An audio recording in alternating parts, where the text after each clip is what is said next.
Welcome everybody here to the Lakers Lounge. I'm Anthony Irwin, joined as usual every other Tuesday by Harrison Fagan, he of SB Nation, he of the in-season tournament. Are you like a formal representative now? I look again, in the spirit of advocating for advocacy jobs that I do not have yet. Last week I was like, "Hey, FTX, get at me." I'm willing to represent something almost as controversial: the in-season tournament courts. I think you've gotten a bad rap. I think people look at bright colors on their screens all the time. I have played video games. This is not a problem. People, your logo in the background of us is basically like an in-season tournament court. It's like reflecting blue off my glasses. I've been prepared for this. This is not that big of a deal. And to be honest, I have never cared more about anything in my life, I think, than tonight's in-season tournament game, Lakers versus Jazz. And so to me, that's a success story for Adam Silver, because the Lakers remaining undefeated all time in in-season tournament group play, that's something I think that, again, you can put on the franchise resume. Today's show, by the way, as have been the last few shows, today's show is brought to you in part by Sleeper. Here's the bang. There's the big graphic there. Use that promo code LA Lounge on the Sleeper app to get a $100 deposit match. You can bet more or less than various stats. You can link those stats together to improve the odds that you get whenever you pay out. Payouts are immediate and easy, all of that good stuff. So again, that is the Sleeper app where you use the promo code LA Lounge to get a first deposit match of up to $100. It's a free $100 that I'm offering people, Harrison. I'm just giving money away. Maybe not my own, but still. So today, How generous. today, we are going to bring back the power rankings. We have had a great couple weeks, I think, to rank any number of things, however we want to rank them, whatever we want to rank, having to do with the NBA. It has been a hilarious couple weeks, so I'm really looking forward to those power rankings. You actually messaged me yesterday saying how you were excited for these power rankings and you were really happy with how they looked for you. So that will be on the back half of the show. But now you're possibly overselling to the audience. Now you're setting me up to fail. Like, if they don't think that this is the funniest thing that they've ever heard, then they're like, Harrison, I can't trust him. No, I'm telling you, it is going to be better than Superbad the first time you saw it in theaters. It is going to be better than any number of like whatever your favorite thing was. I just watched Nate Bargatze's recent stand up the other day. Found that hilarious. So if you aren't better than him, then that's a you problem, Harrison. You know what? It's not going to be better than the in-season tournament, the greatest thing ever conceived. Thank you, Adam Silver. Get at me. I'm telling you, that is coming up again later in the show. But for the first part of the show, for the first half of the show or so, we are going to be talking about whether or not these Los Angeles Lakers are fun. If this season has been fun to this point. That is a very all-encompassing question. It is a very subjective question, but it is kind of the point of all of this, right? There was a tweet. There was a tweet I saw the other day where it was like professional sports are such a dumb thing that people get so passionate about because you don't win the championship. You don't do anything there. Blah blah blah. It was a soul-sucking thing. It was a dumb tweet, but I saw it and it made me think like, well, there should be an aspect of fun and fulfillment to all of this. And I want to know whether it's you guys in the comment sections, whether you want to leave a 5-star review on iTunes that I can get to this upcoming weekend as I try to fill hours from a long Thanksgiving weekend. But Harrison, I'm going to pose the question to you. Have you been having fun watching the 2023-2024 Los Angeles Lakers? In the in-season tournament games, Oh absolutely. They are 3-0.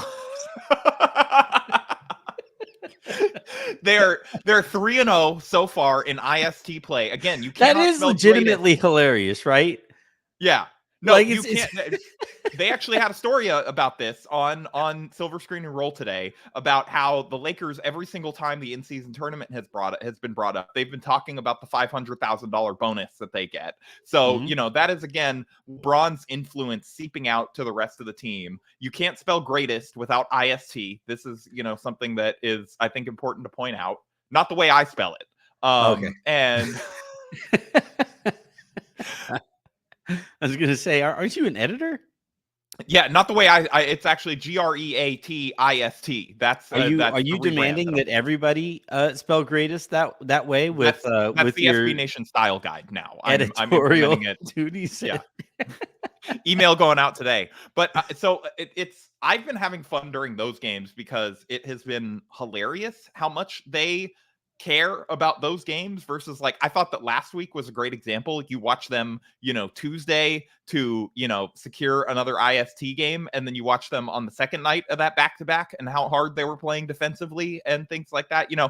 I would say that there were skeptics about whether or not players would care about this. What is the motivation? I would say Adam Silver has been successful in getting them to care about this. And it's funny, sort of to sort of take it back to your original question about, like, has this season been fun? Legitimately, like, dropping the bit, I've been having fun this season in the IST games. It does feel like something different. Yes, it is, like, sort of stupid, but it's fun to just, like, have something different to root for. I don't know if maybe I'm just an easy mark for this kind of stuff, but with the courts and sort of, the silly rules and them being ostensibly regular season games, but that also sort of matter more because you could secure home court in one of the knockout rounds and all of this stuff. I've been enjoying that aspect of it.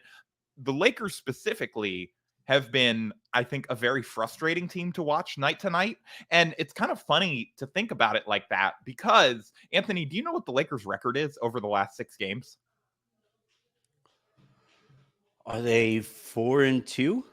They're 5-1. They've won 5 of their last 6 games. And this team feels like it is a miserable watch on many nights, and it's just, it sort of goes to, like, again, they have not played like, they certainly have not played a murderer's row during that stretch. They had, like, Phoenix, who was bad, Portland, Memphis, like, lost to Sacramento, and then Portland and Houston. And so it's, again, that is not a murderer's row of opponents, but this team has been, all things considered, I think, like, doing pretty well, all things, considered.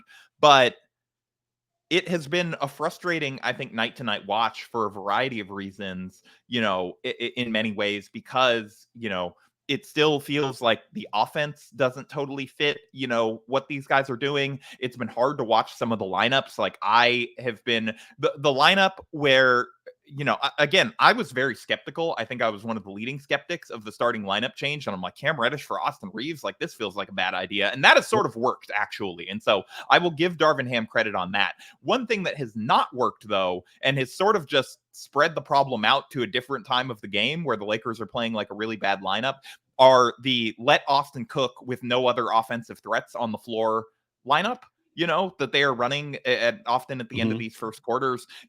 Austin, again, you and I think, are big Austin fans, but that is not his skill set, is like, hey, go be the primary initiator against a set defense where you are sort of the only offensive threat. And so there's been stuff like that, stuff like the 5-out spacing that has been frustrating. And, I think, to quote our friend Raj Shapalu, like, I think there's a good team in here. I just don't think the Lakers are really all that close to figuring it out. And it doesn't feel like they've gotten even really all that much closer 10 games into the season or so. How much of the way that we feel about this team has to do with Oh my God, they're expectations? 14 games into the season. I apologize. I was like, It I was is going crazy. offhand. Yeah, yeah. This season has really flown by, but, like, they're 14 games in, they're 2 games over 500. They're staying competitive in this insane Western Conference that, like, I feel like by night, some new team, like, takes a step forward. They're like, come on, there's another good team, or this team is better. Like, I was all excited thinking, like, all right, the Warriors might suck this year. Great, fantastic. Then they beat Houston, who I thought were going to be surprisingly good. Okay, yeah, fine. That's just the Western Conference now. And Yeah. and but the Lakers have been, like, more than competitive in it. They are they are still very much in the thick of it when it comes to the playoff and postseason picture. they are clearly still figuring a lot of shit out. They have dealt with injuries and stuff like that. And so, like, how much, because I agree with you, this team, like, has been pretty frustrating to watch at times. Like, watching this whole 5-out thing, I'm still not positive I'm on board with that system as like a fundamental approach to the offense this season.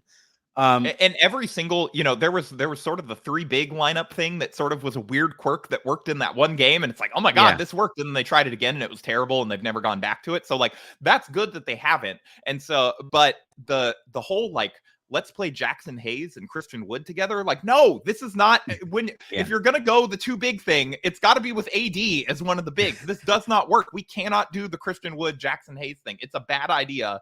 Jackson Hayes is not good. And, trying to find extra minutes for him on the floor by putting him next to Christian Wood is just like, it's a frustrating watch. I think the Jackson Hayes Wood thing is going to end as soon as Vanderbilt gets back. That's I think probably Vanderbilt, true. he's going to take all those minutes. And again, I've been saying here on the show here for the last few days, I'm hearing some optimism that we might get some good news as it pertains to Jared Wood this week. So hopefully that remains to be the case. But yeah, I'm with you on everything that you said about watching this team and how sometimes it can be frustrating, but I do find myself wondering in those frustrations how much that has to do with, like, were my expectations too high coming into this season, right? Like, and am I holding the Lakers to too high a standard given everything that's going on? And should I just kind of sit back and try to revel in the process of these guys like actually figuring it out? And sometimes that process can be kind of enlightening in and of itself. And there have been bright spots to the season, right? Cam Reddish, like, coming out of nowhere, like, one of my favorite things to do while the Lakers are playing well and while he specifically is playing well, or anytime there's a new article written about Reddish, I'll go to the quote tweets of that article, and I'll see, like, I want to see, like, what Hawks fans think about it, what Knicks fans think about, what Blazers fans think about. Like, that's a blast. That's a lot of fun. It's been very fun to watch NBA Twitter, who had collectively decided Cam was bad, because he was, for like the first several years of his career, actively bad player. But, it turns out that coming in and being asked to basically, like, hey, like, just try and steal the ball on inbounds passes every single time they inbound it, and like full court pressure. And that's sort of all we're asking you to do, along with shooting the occasional three. He's a little better at that stuff, Yeah. I love the backcourt Cam pickpockets so much. He does it like once a game now, where he's channeling his inner Marcelo Huertas, for real Lakers fans, remembering back to those years, hiding behind Eric Spoelstra, but he does it behind like a teammate, and then boom, all of a sudden he's there and he steals the inbounds pass, and it's like the camera hasn't quite caught it yet, and it's great. I have you ready for a bit that I'm unleashing here for the podcast only? And eventually it'll make its way to it. I'm going to unleash a bit here that or a joke or running joke that I really hope catches on. Cat Reddish. Because doesn't he play defense like a cat does? Like, doesn't he just kind of like, he kind of like arches, like, just kind of like sits in a corner, pounce. Like, I have been, there have been times where I'm walking around my apartment and all of a sudden a claw comes out of nowhere and just slashes me. And so, that's sort of, you're right. That is the Cam Reddish experience for others. Like, NBA players are learning what it's like to live with Sasha. Like, you're about to take a jumper at the free throw line, and then boop, there's Cat Reddish. Whap. Yeah. But no, I've really enjoyed that aspect of it. So I think there are things to really like about this season to this point. I think it's really hard to just fully buy into a team that like creates so many wide open jumpers and misses so many wide open jumpers. I feel like that's really dragging. That honestly, I bet if the Lakers made like 3 more threes a game, then people would be much less frustrated with them, because there's so many times where, it doesn't matter how good your set is or your offense is or, whatever. It's like, hey, you generated an open shot, clank. It's going to be a frustrating watch. And the other thing too is, like, I'm staying macro here for a reason. Like, I eventually will zoom into like what will clear up and whatever, and what will make this team more fun to watch. But like, how many fan bases around the NBA would you say are just like unabashedly happy right now? It's a good question. Like, do you think Denver? Celtics fans, sort of. I think Celtics fans are pretty happy. Yeah. Which would lead to just like general annoyance throughout the league, right? Nobody likes seeing those guys happy. Yeah, exactly. Like their team's too good. It's annoying. Although they did But just lose to Charlotte last night, yeah, which and led then to hilarious quote from PJ Washington afterwards, where like he referenced, like, I guess Jason Tatum before the season had said that, like, these Monday nights on League Pass, like, we just got to be better and yeah. focus and take the opponent seriously. And PJ Washington is like, not bad for a Monday night on League Pass after they won. But like my point here in asking like which fan bases are just like happy, right? And it's not very many, if any at all, right? It's maybe Boston, Milwaukee, his like the Not fit even between Nuggets fans. Dame. The Yeah. Nuggets are so good, and they're like, no, we're in a feud with the refs. It's just, they're the Nuggets are winning every game, but the refs aren't being nice enough. Screw Yeah. those guys. Well, and then I just think like they have taken on the Mike Malone like persona, right? And he's like incapable of being happy. So Yeah. I don't think that Nuggets fans are ever going to be happy. They could rip off 12 titles in a row and they'd be like, "Oh, the Lakers joked about us at one time." Ugh, But like the my refs, my they have it point out for us. my point though is like with so much parity around the league, there's going to be a lot more mediocrity. There's going to be a lot more kind of bunching together at a game or two above 500 or a game or two below 500, and everybody just kind of collect there over the course of the season. And I think that like mediocrity isn't fun, like No. that like ask That's probably any this. I think you found a good point, is that everyone yeah, sort of expected their team to be better. And yeah, like they were all looking at the, whatever colors their team are, in this case, purple and gold tinted glasses of like, here's how this season's going to go. I like how these pieces fit. And then everyone has like sort of underwhelmed those top yep. line projections. And so everyone is a little upset with their team, even though, just sort of fighting to be above 500 probably is an achievement. Yeah, I mean it's very much what happens in an NFL season, right? Thunder And fans, like, Thunder fans are happy. I think oh, unabashedly. yeah, that's Yeah. that's a good one. The Thunder. That was one of the teams I got really, really right And coming into the deservedly so. season. Their team is awesome and very fun. But like, all right, so I nobody cares about my fantasy football league, and nobody cares about anybody else's fantasy football league. But like right now, you look at the records in my league. The best team is at 8-3. 8-3. No, no, no. I'm Nobody I'm cares about saying this. this I'm for going to do a riff on it anyway, though. no. I'm going to relate it back to what's going on in the Okay. NBA, All right? right. So like 8-3, that's the best record in the league. Then 74, 7-4, 7-4, 6-5, 6-5, 6-5, 6-5, 5-6, 5-6, and then 4-7. Then the last two teams are 3-8. Like everybody in my league is like 500 right now, right? And like nobody in my league is like thrilled with their team. Even the best team in the league just lost Mark Andrews, and I think everybody in the league is just kind of like, well, whoever has the right combination on the day of the playoffs is going to wind up winning this thing. And I think that's basically like the world that Adam Silver has built, right? Is there is so much parity and there's so much mediocrity. You had so many teams that I thought could have legitimately been great this year, but were like scared off at the last second from really spending in the way that they could. And that brought down the bar for what like the best team in the league could look like. That's going to raise the bar for what an average team is going to look like. And I think right now there's a lot of just average right now. And on any given night, the Rockets will beat the shit out of the Lakers. The next time the Lakers play them, they beat them. The Without Anthony previous Davis, by the way, just on That's that first true. one. I That's think that's that was that's a good important to point. note. That Yeah. is, it is. Wait, hold on. Because oh no, that was a Kings game where he played, but the Lakers didn't really have Anthony Yeah. Yeah. Davis, right?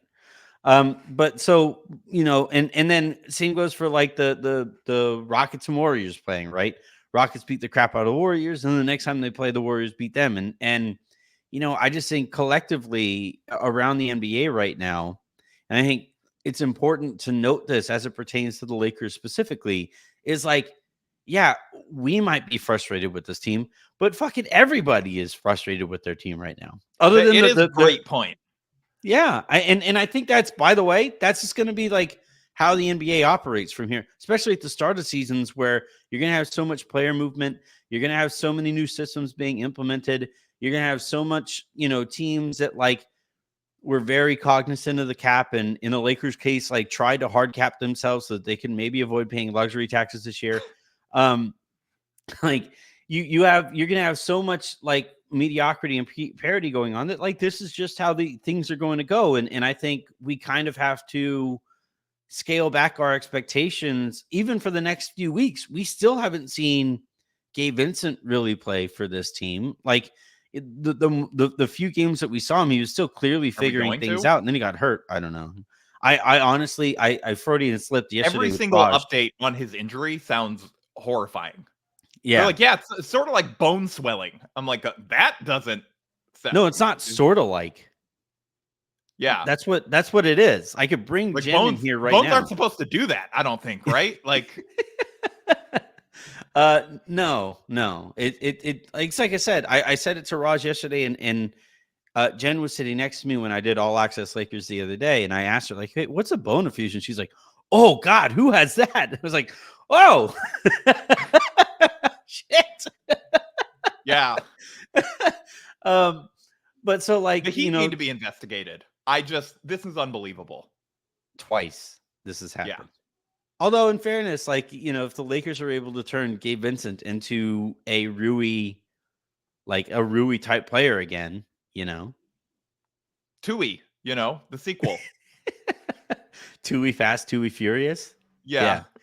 But yeah, I don't know. I also have found myself, and like I think there are some specific things like beyond the shooting, beyond that are within the Lakers' control. Like I do think it is tough to watch a game on a night by night basis that you can just kind of tell doesn't necessarily care on defense at the start of games, right? Yeah. Like it is just, you have D'Angelo Russell out there who like tries occasionally, but he'll kind of wander around out there. Taurean Prince, like if He does some loud trying, and then there's like yeah. other times where he's quiet quitting. And then you have like Taurean Prince who like he grabbed 4 rebounds and it's just because the ball hit him in the face. Like, it's like and then obviously you have like LeBron, who is always going to ease himself into seasons defensively, having a spectacular offensive season, but he's not a great defensive player. And I think like when a team isn't very good defensively, that kind of stops them from getting out in transition, and transition buckets are very fun and exciting. And there haven't been as much of those here for the Lakers this season. So I think there are some things that are frustrating. Of the things that like are kind of within the Lakers' control and can improve like the viewing experience here for fans, where would you start? Like what's the thing that you would identify and say like, well, if this just improved in this way, or if this guy just got back, or whatever, if the Lakers if this guy became a different kind of player at the trade deadline or something like that, like I'm not talking specifically about D'Angelo Russell, but as an example. No, you don't have to be as careful with me as you are with Aaron. I'm not. Despite my in-season tournament advocacy, I am allowed to tamper. I'm not an NBA employee. I'm just saying, like, but like I always kind of get hesitant to like always include I feel bad for D'Angelo Russell. All right. I know I've just talked for like 5 minutes straight, but here's just a quick. I was talking with Matt. We were texting back and forth about D'Angelo Russell's career. You ready for how this has gone? Because I actually think like it really paints a pretty clear picture on why Russell is the person and player. No, I've often thought about this. Yeah, so D'Angelo Russell gets drafted by the Lakers and has to play on like the Kobe farewell tour team, where like clearly the only thing that mattered that season was getting Kobe as many shots as possible, and it made for a really shitty development year for him. Byron Scott was like actively detrimental to his development early in his career. Like, again, not a joke. Byron Scott said certain players had to earn the right to talk to him. That was a thing that happened. And so you have that. And it's then the same Magic stance Johnson, I take with all of my employees. So long as they're spelling greatest with EST, right? Then yeah, exactly. That's no time how of day you for earn them. the right to talk to Harrison Fagin. And then so then Byron gets fired and Kobe retires and stuff like that, and you think, all right, finally, like, the Lakers are going to turn the page and really start to focus on the development of that young team. Magic Johnson shows up though and immediately anoints Lonzo Ball as the next great Lakers point guard, while the Lakers could have potentially employed another guy who I think eventually his game would have fit pretty well with Lonzo. Magic, I also, and this is just me, tinfoiling here. Magic Johnson, I think, held what happened to Byron Scott against D'Angelo Russell specifically, and that was, I think, a part of him just kind of banishing Russell to the Siberia that was the Brooklyn Nets at that point. So then Russell goes there, and I think, it to his credit, makes the best Also out of it. openly criticized him as a leader and a person on the way out the door. Yeah, again, it's part of why I thought that, like, he held what happened to Byron against D'Lo. So then Russell goes to Brooklyn and then makes, I think, the best out of a weird spot there, right? He goes there with kind of this band of misfit toys, right? And they wind up like surprising. He makes an all-star team, albeit like as an injury replacement, but he makes an all-star team there. They make the playoffs out of nowhere, basically. And his reward for that is, oh, KD wants to be a Brooklyn Net. We are now going to send you to Golden State, where you clearly don't fit, right? And the only reason that they're doing that is so that the Warriors can maintain their cap spot, a foreign concept to the Los Angeles Lakers that we root for. But so the Warriors bring in D'Angelo Russell. They basically say, like, we're going to give it the good old college try, but they don't really, right? They never really. Steph was hurt basically all of that year. They wind up sending him to Minnesota for Andrew Wiggins.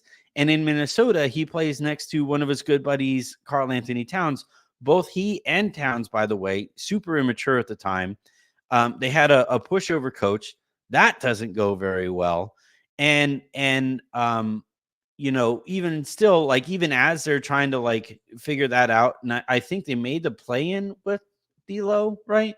He wound up getting benched for Patrick Beverley in the play-in, but he makes the play-in there and was a D'Lo was part of, part of like, the Patrick Beverley celebrate on the table. We won the play-in team. Yes. yeah, and then even having some of that relative success, he gets sent to the Lakers the following year in the Russell Westbrook trade, and he shows up here and ignites a run that gets the Lakers all the way to the Western Conference. And all offseason, the conversation about him has been, well, the Lakers are going to be trying to flip him either now in the summer or eventually at the deadline if they do wind up re-signing him.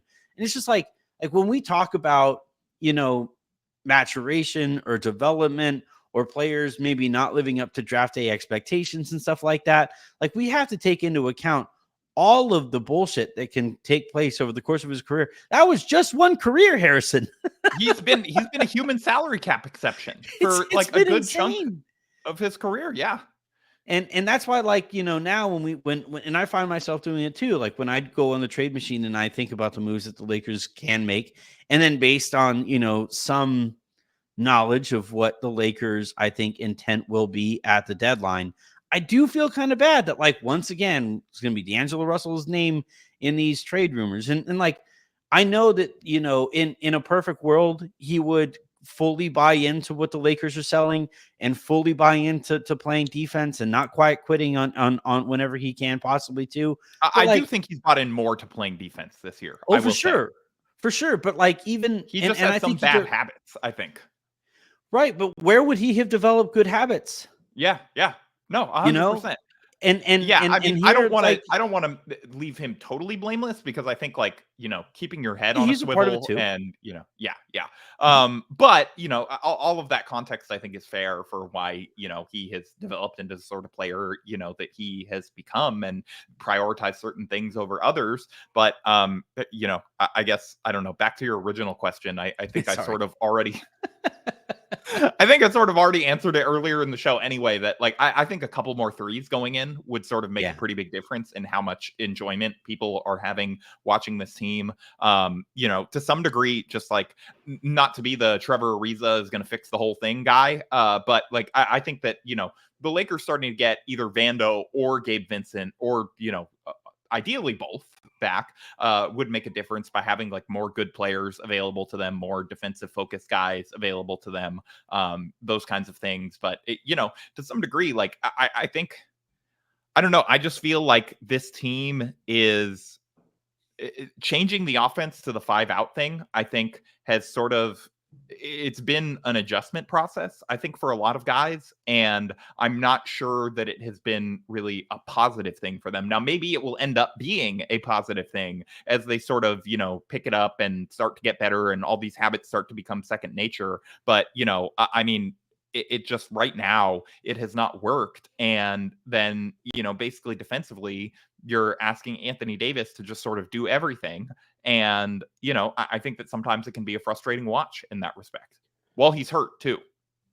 Yeah, I think I think the Vanderbilt point is well made and well taken. I think the shooting point is a But then well people made are and going to well get taken pissed at him point. too. Like people are going to be, he's going to come back. And then it's like, oh Yeah, yeah, he misses corner threes sometimes and teams leave him wide a open. lot. Like get this Mhm. guy out of the rotation. Although It's I like, think it's going to be a lot of like rock, paper, scissors with flawed players to find like the best lineups night to night. yeah, I think of like one thing that'll help Vanderbilt in comparison, like direct comparison to Torian Prince, is that like while he'll also miss corner 3-pointers, you have lowered expectations when he takes them, right? Prince was brought here to be a shooter, and him He like also said there was an 100% chance he would shoot 40% from three this year. yeah, what was it? This like Danny Fontana, right? Like the 60% of the time works every time. I Yeah, don't think no, I don't, it's the Sex Panther from Anchorman. It's the cologne. It's 60% of the time it works every time. yeah, I don't. We're still waiting for. We're still stuck in the 60% time. We aren't seeing it work every time, but I think I what's would say 60% of the, even 60% of the time it not working would be an improvement if it was only 60% of the time that it wasn't yeah going in. Unfortunately, it's like 72% of the time that it's not going in. And yeah. So I think Vanderbilt though his ability to fit or fill the dunker spot also also be tall yeah like I think and that's going to rebound help. occasionally. And he's like looks like he cares defensively in ways Yeah. that I don't necessarily get from Prince all the time. I think that's going to help. And then look, like I know that people get annoyed with me playing internet GM or whatever, but I think the Lakers have like one or two too many pretty good players, and they could really use a consolidation to bring in one like good player. There's a huge difference in the NBA between pretty good and good. And I think the Yeah. Lakers could really use a couple fewer pretty good players and one more good player. I don't think it's Zach LaVine. Like that isn't how I would necessarily use my or allocate my resources. But like that kind of consolidation move, I think would also eventually really help as well. And by the way, like quietly, we're only 3 weeks away from some of the guys that either signed or re-signed being eligible to be traded, and I think December 15th, that'll baby. that'll pick up a little bit as well. The start of slop season officially. Yep, It's yep. slopmas. I still though I still find myself like I haven't I haven't found any like source for legitimate concern with this team, and that's all I was hoping to avoid to start the season. Once I kind of recalibrated my expectations for them, I've now kind of just said, all right, well, let's just avoid being like, ew. Yeah. Like when I watch the game, like let's just avoid the puke noise that like the internal puke voice that you can make when you kind of stumble into something like, oh, yeah, that's not Yeah. great. The Clippers, for example, right? They've made a lot of noise about their season. I'm glad that the Lakers have made a lot less Yeah, of that Clippers noise.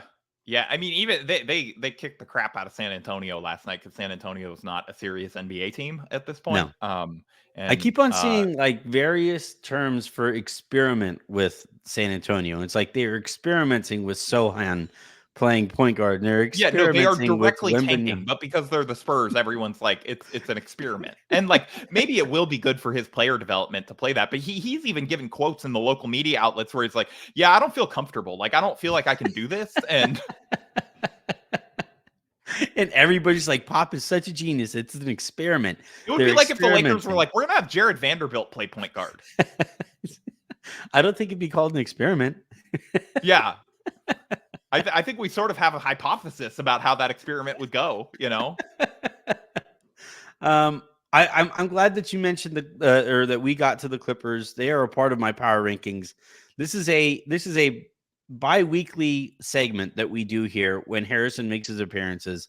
We power rank the 5 things that we have really enjoyed from the prior couple weeks. I have 5, Harrison. You have 5. I'll let you start because you were so excited about your 5. We're going Yeah. in So again, in setting escalating fashion. So number 5 for you. Yeah, yeah. Thank you for explaining how power rankings work to me. But I guess maybe to the listener as well. Yeah. So I'm going to rank my thing that I decided to rank this week is my top 5 PR moves of the 2 weeks that I think, again, as an amateur PR person myself at this point for both for the in-season tournament mainly, I think that I've become something of an expert on ways that you can get the public on your side and or distract them from something else going on and sort of like tilt the news cycle in your favor. And so Yeah. number 5 for me The is Don Draper, like if you don't like the way the conversation is going, change the conversation award. Is that yeah. what you're doing right now? Mhm. Exactly. And, in that spirit, the number 5 is sort of exactly that way. This has been an ultimate conversation changer. The Zach LaVine soft trade demand is my number 5 power ranking, PR move of the week. He knows, like, let's just say Zach LaVine, what are people talking about all season long so far to start with the Bulls? It's like, oh, this team had a players only meeting after one game. He's feuding with the coach. Maybe this guy's sort of like, hey, is it sort of weird that this guy's like been on a losing team like almost every year of his career, but he's supposed to be really good? And Mhm. how you distract from that? You demand a trade so that people stop talking about building around you as the centerpiece of a team, even trying to make the play in being a terrible idea. And people start talking about how, you could be the second best player on a title team. Mhm. You need that change of scenery. You need somebody that's better than you. And all of a sudden you're looking real good. People are ignoring that, like, hey, maybe this guy who's like shoving the PR person out of the way to get off the court after a come from behind win is like not the most focused on like winning and whatever. And they're talking about, it's like, hey, but in Sacramento, I don't know, next to Sabonis, De'Aaron Fox, that guy could be pretty good. Zach LaVine, so people are talking about Zach LaVine being good at basketball despite his team being terrible. And so that is why Zach LaVine soft trade demand of like, sorry, both teams are mutually looking into the possibility of maybe going a different direction down the path at the fork in the road from each other. It's not a trade demand, okay? So don't find him. um, you know who that approach kind of sort of worked for?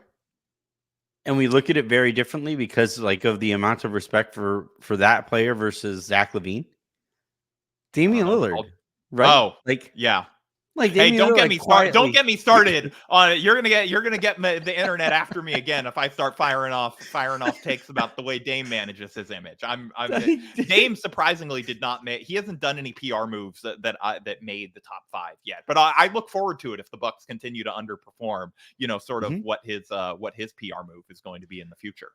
It was just funny that this guy who was the centerpiece of so much mediocrity in Portland just got like never who's so Teflon for any, and by the way, like for decent reason, right? Like that organization was such a shit show for so long that like you understand that Damian Lillard wouldn't be like the highest, name on why things weren't going very well in Portland. Um, but like at the end of the day, if the highest paid player in your organization like doesn't play defense, that's going to really limit the amount of winning that you could do. And it was funny to like, have everybody now kind of realize, and even coming into the season, Damian Lillard said, I think I can be like league average defensively. I think I can be passable or serviceable defensively. That's where he's setting the bar for himself. Shouts to Dame for just like, managing expectations. All right, my Like, number hey guys, 5. I'll try this time, okay? My number 5 here is just Jordan Poole. Like just like funniest. So my he probably should be higher. I'm looking at my list. I loved could have how had him higher. everybody, there was some Instagram, I believe an Instagram model, some content creator of some sort was attending a Wizards game, and everybody's like, oh man, Jordan Poole, game of his life tonight. And then I think he went like 8 for 28 or something, like from the field. Well, all right. So I have 2 instances here. So for the YouTube audience, and by the way, subscribe on YouTube, and you can watch stuff like this, and watch us laugh at stuff like this. This is from last night. Jordan Poole, not quite understanding the concept of walking the dog. And talks the gap on the way down.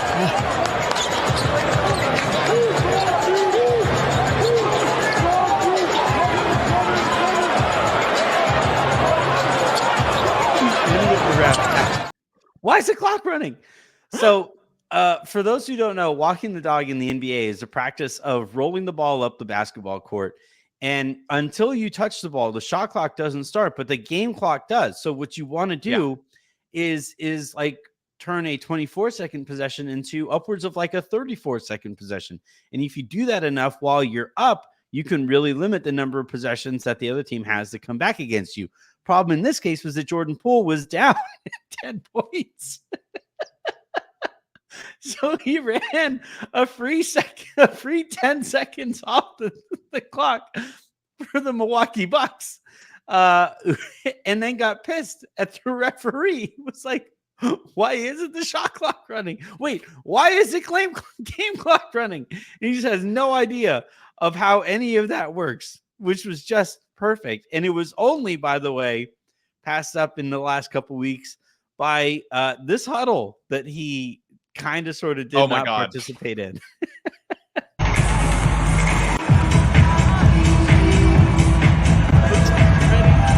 Yes, he pulled into the area.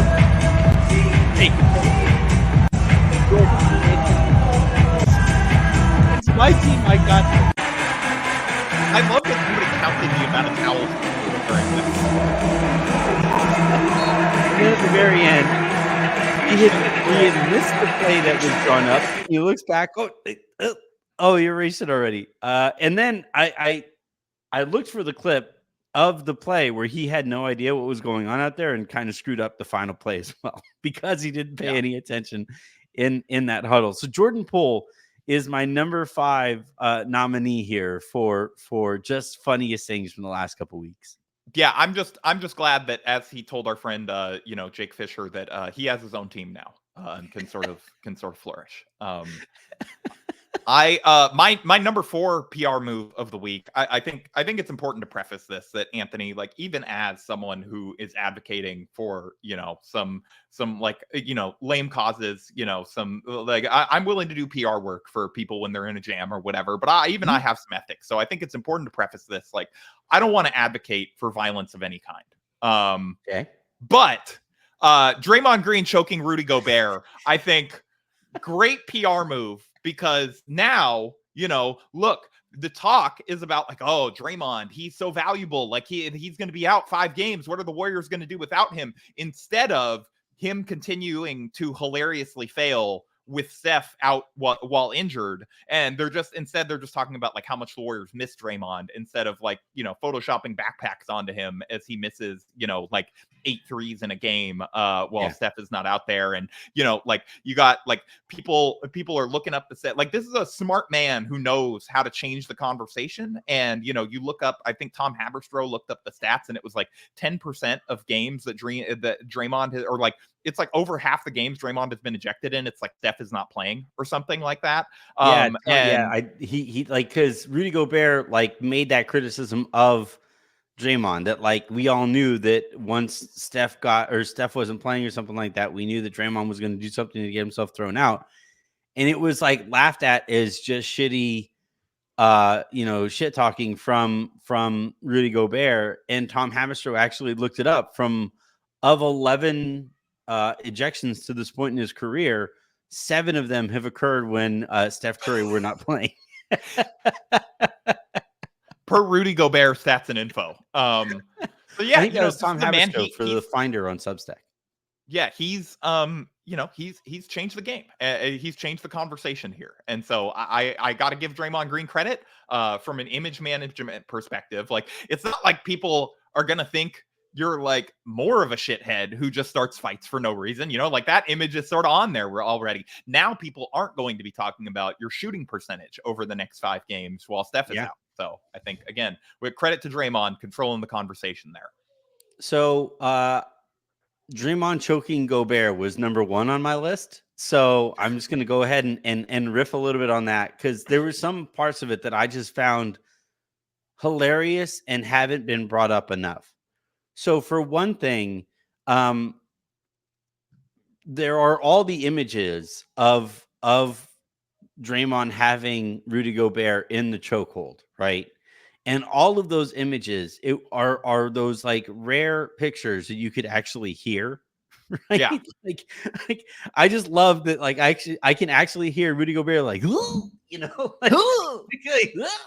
like, What? So that was great to me. Just as great was Karl Anthony Towns standing next to Rudy Gobert making those noises. So you have Gobert going, and then you have Karl Anthony Towns standing next to him going like, sir, how dare you, sir, please unhand my center, sir. Like, officer, do you see this? Help!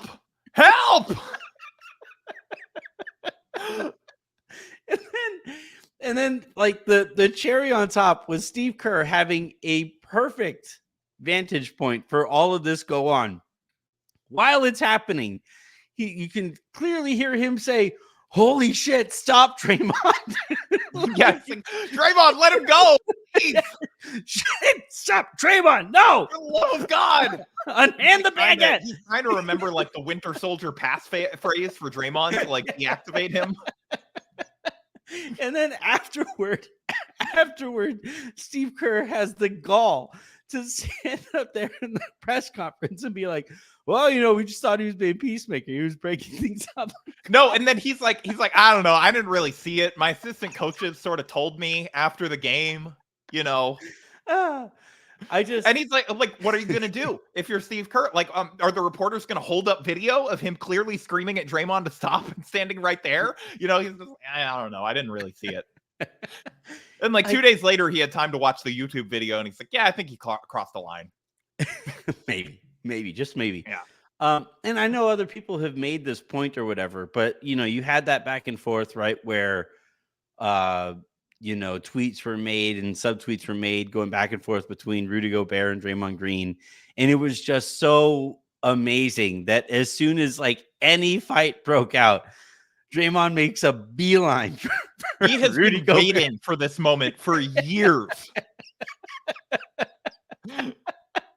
And then simply because it was literally like the scene in Semi-Pro when Jackie Moon yells out, he's like, somebody hit somebody. And then Draymond's like, done. Challenge accepted. Yeah, like it was like 2 devils on his shoulders, like, go get him. Yeah. Like usually Draymond does not have the angel. It's just 2 Draymond Green with little devil horns. They're like, well, actually, usually it's Steph, but he was not present. So he was just like, yeah, go! Exactly.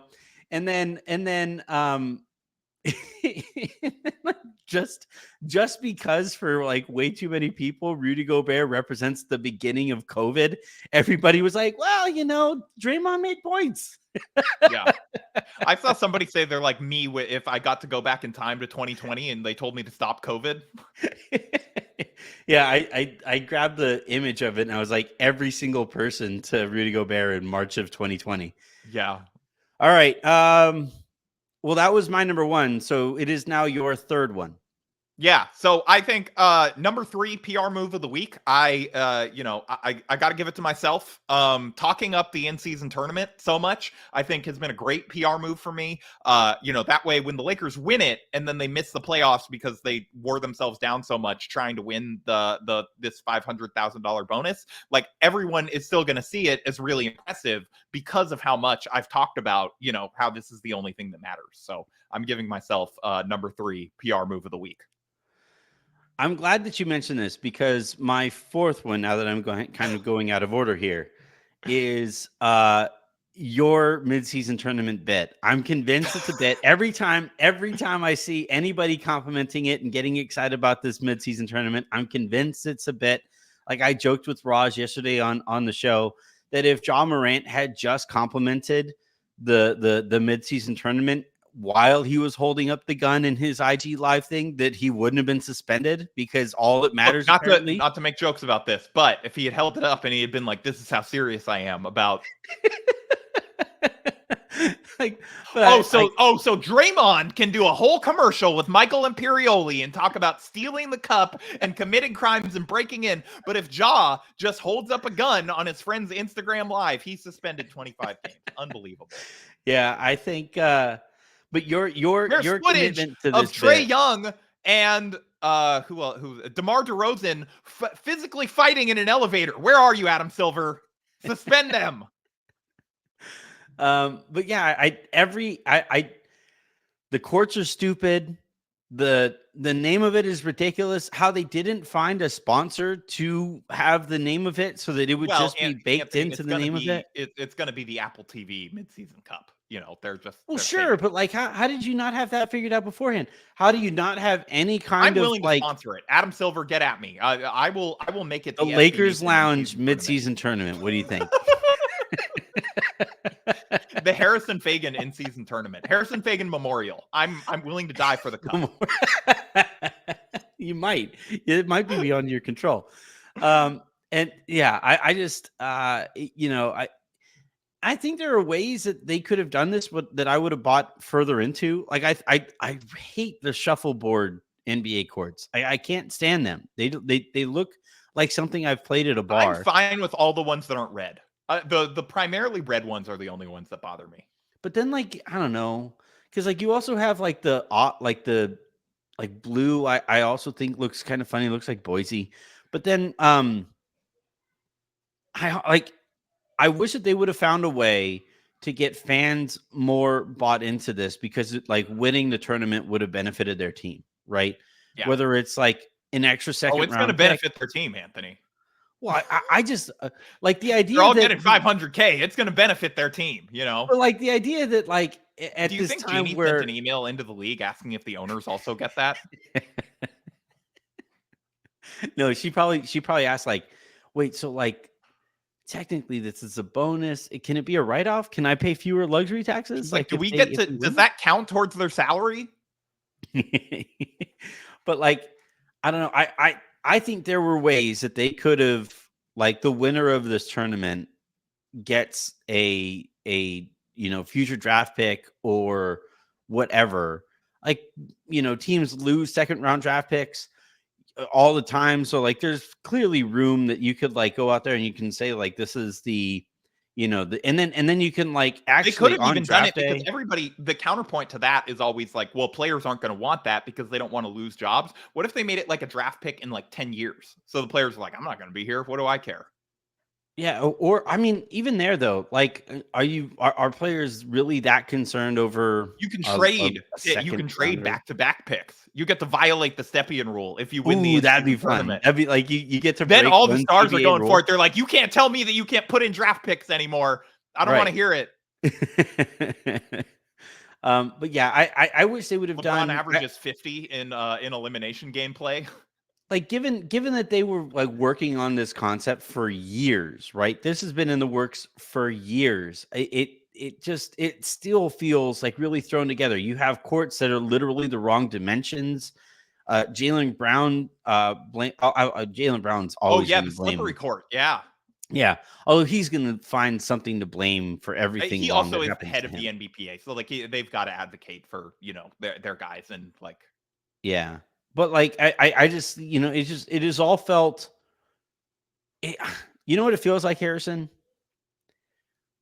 When I was in Most important college, sporting event ever. Oh, yeah, sorry. that other than that, but like so when I was in college, me and my buddies, we would go to the beach and we had a football between us. It was three of us though, but we were all like really competitive. Like we were all like no matter what we were doing, we were always competing about something. Um, on this occasion, we're super duper high, and we had this football, and we came up with this stupid game where like you could only use one hand to throw the ball between each other. Every drop meant that you had to run to the water and back and rejoin the game and all of this, and it was just like we had the time of our lives. But it was, and then like we tried playing that game again, not high, for having forgotten the rules. We try to explain the rules to other people. We're like, oh my God, we have this game. It's so much fun. It's so much fun. And I just watched the people's eyes who we were inviting to play this game with us, their eyes like glaze over. And I just feel like that's my response basically to this in-season tournament is, all right, so we're doing group play. And then, we're based off of like the positioning there. You're going to be eligible for this gameplay. And then we're going to play an 83rd game. And, there's a money, at stake for all these like super duper rich guys. And I don't care about counting their money anyway. It's just like, I wish that it didn't feel like something that, Adam Silver, came up with in his like freshman room dorm at whatever college that he went to whenever he went. All right. I'm the person while high explaining the rules. That's me. I'm that excited about it. All right. Maybe if you win the tournament, your team gets to choke one player on an opposing team without suspension. One time. So Draymond just plays his absolute guys, out of we his gotta mind. win it. Steph, I really need this, please. Draymond takes the backpack off to play in those in the in-season tournament games. Yeah. I think we each have two left, right? Yeah. All right, I'm gonna fire off my two back-to-back because they're somewhat related. Yeah. And then I'll let you finish up. But my number 2 PR move of the week, it is Clippers vocal leader Russell Westbrook leaking or having it reported that he had volunteered to come off the bench. He's Anthony, he's definitely not being demoted in any way. And I just want you to think of how selfless this is, okay, from Russ.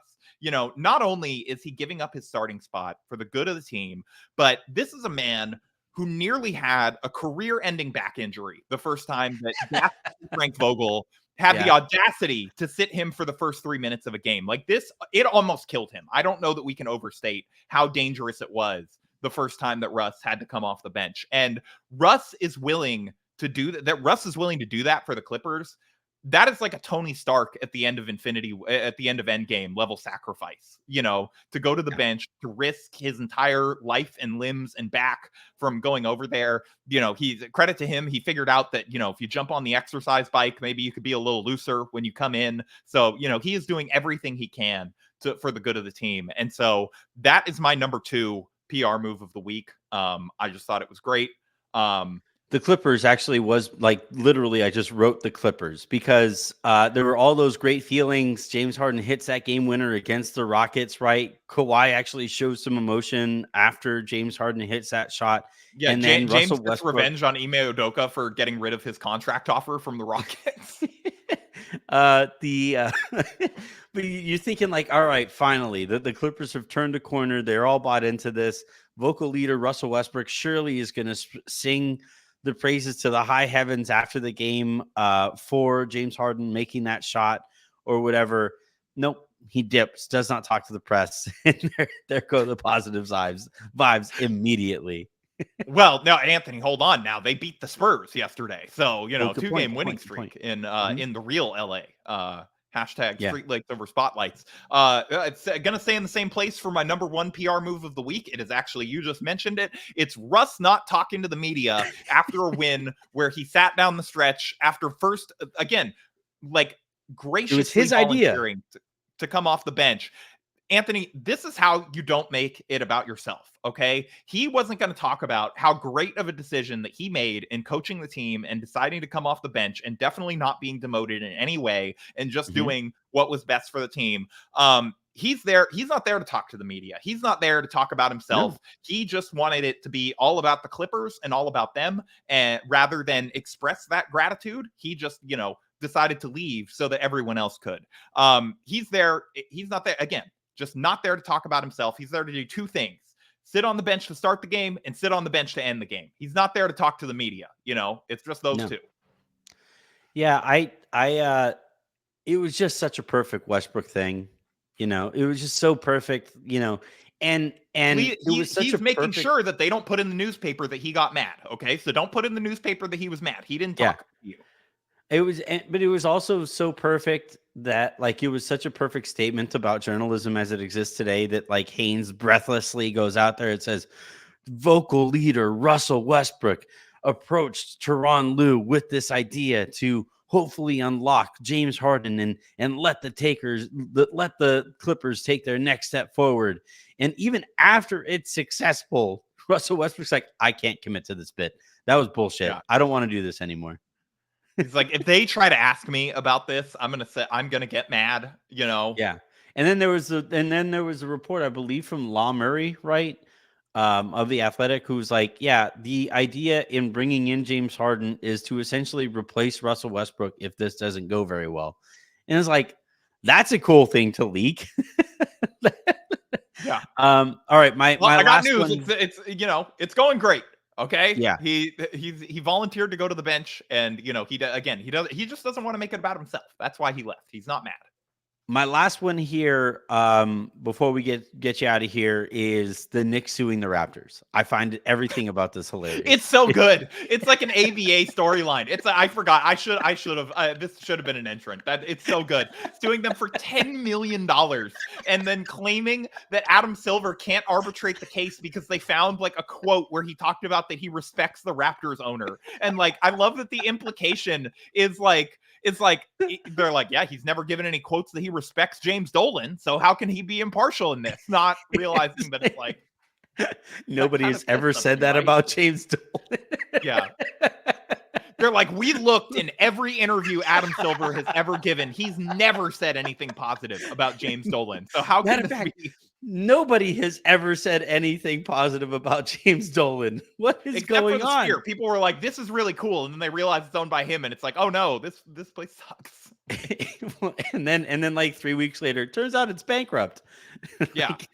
Well, James Dolan, I think, again, business genius that was like, hey, I'm going to, run the Knicks into the ground and people still pay a bunch of money for tickets. He's like, what if I did that, but it was live entertainment and we way overcharged for it?